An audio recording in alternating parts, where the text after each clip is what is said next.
अभी मैंने खबर सुनी, अभी नई खबर, एक लड़के का ब्याह लगा, लड़की देखने गया, तो लड़की देखने गया तो लड़की तो देखा, सास को भी देखे आया, है ना। और शादी 16 तारीख की निकली आज की, आज 16 है, आज की शादी थी बेचारे की। लड़की तैयारी कर रही है मेरा ब्याह, लेकिन लड़की अपने पति के संग जाए उसके पहले लड़की के पति के संग लड़की की मां मतलब दामाद के संग सास भाग गई। ले, अपनी बेटी का ब्याह जिससे तय किया उस पे दिल आ गया। ये चल रहा है संसार में, बोलो हाँ। अब वो लड़की रो रही, अब वो रोए किस बात के लिए? मां भाग गई इस बात के लिए रोए कि मेरे पति पर मेरी मां ने कब्जा कर लिया, इस बात के लिए रोए कि मेरा ब्याह नहीं होने दिया, इसके लिए रोए। वो लड़की बेचारी परेशान है, वो रोए किसके लिए? बोलो किसके लिए रोए? वो उसका क्या कसूर था? और सुनो, लड़की के लिए जो जेवर बनवाए वो लेके भाग गई। देखो सासों को क्या सूझ रहा है।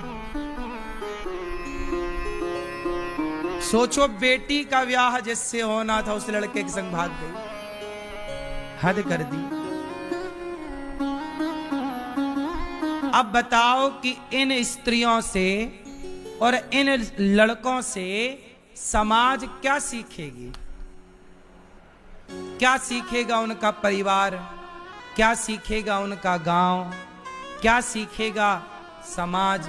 इसलिए कोई भी कार्य करने के पहले ये सोचिए कि आप भले अपनी गली मोहल्ले में कोई काम करते हैं, पर वो काम का प्रभाव सारे समाज में, देश में पड़ता है। आज ये घटना जो सास अपने दामाद के संग भाग गई, ये घटना सबको पता चल गई, जबकि वो एक छोटे से गांव की घटना थी। आज के जमाने में थोड़ी कुछ छिपा है, सोशल मीडिया का जमाना है। आदमी 4 किलोमीटर नहीं पहुंच पाता, लाखों किलोमीटर उनकी बातें पहुंच जाती हैं। इसलिए बिना विचारे जो करे सो पाछे पछताए, और काम बिगाड़े आपनो, जग में होत हंसाए। इससे क्या मैसेज मिला? अच्छा ये बताओ, उसकी लड़की की मां अपने दामाद के संग क्यों भाग गई? इस क्यों का उत्तर आप लोग दो। क्यों भाग गई? काय के लिए भागी? बोलो, काय के लिए भागी? क्यों भागी? क्योंकि वो महिला और वो लड़का दोनों धर्म को नहीं जानते थे। यदि धर्म को जानते तो वो लड़की की मां ये सोचती कि ये मेरी लड़की का होने वाला पति है, ये मेरे पुत्र के समान है। वो दामाद के संग नहीं भागी, वो अपने बेटे के संग भाग गई। दामाद क्या है? दामाद क्या है? वो अपने बेटे के संग क्यों भाग गई? क्योंकि वो धर्म का ज्ञान, धर्म नहीं जानती। इसलिए कहता हूं, अपनी बेटी अपने बेटे को धर्म का पाठ पढ़ाओ। धर्म पढ़ना जरूरी है, और यही तो धर्म है। उस लड़के ने काश पाठ पढ़ा होता कि ये तो मेरी मां है। सास तो मां होती है। बोलो, अब इस मां बेटे के रिश्ते में जरा भी दोष आना पाप है कि नहीं?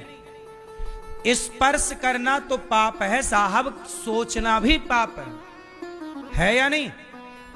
लेकिन ना तो उस लड़के ने सोचा, ना तो उस लड़की की मां ने सोचा।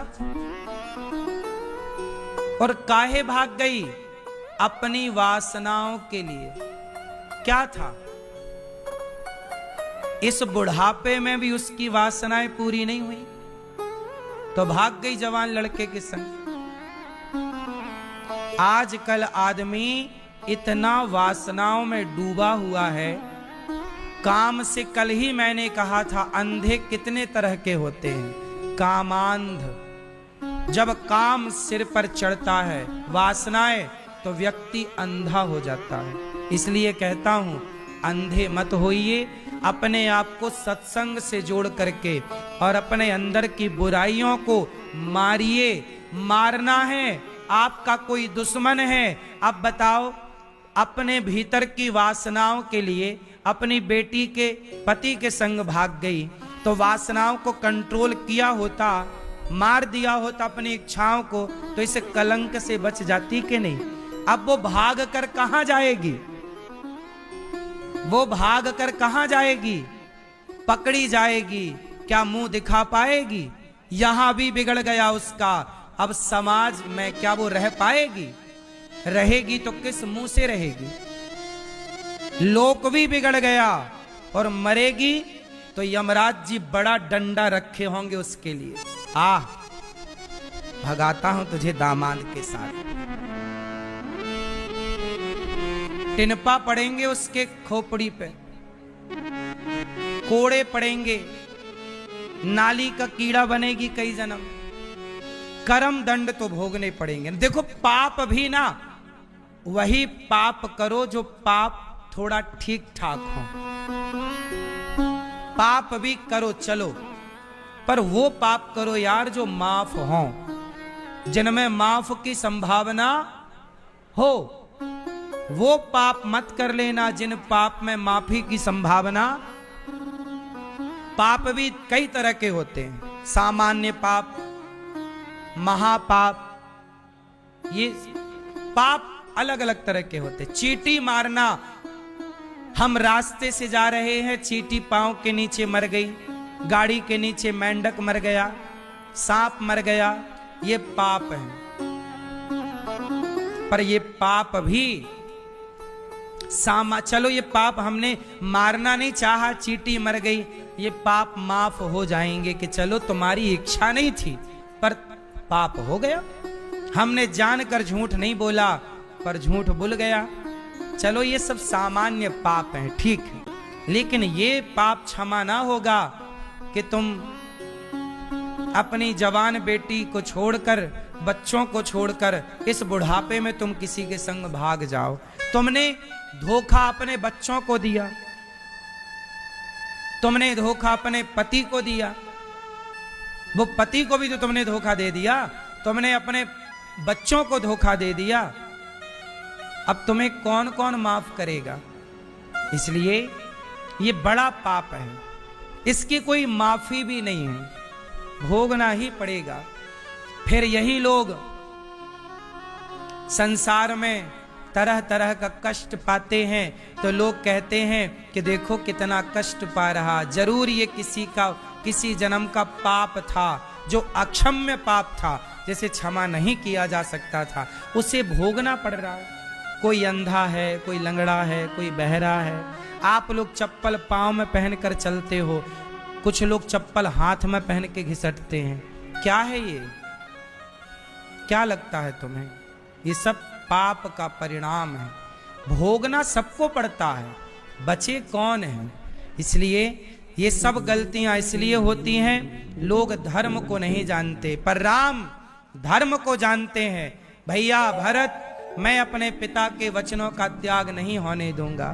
तुम बताओ भरत, मैं चलूं कि नहीं? भरत बोले, तो क्या मुझे खाली हाथ भेजोगे? राम जी ने कहा, क्या चाहते हो प्रभु?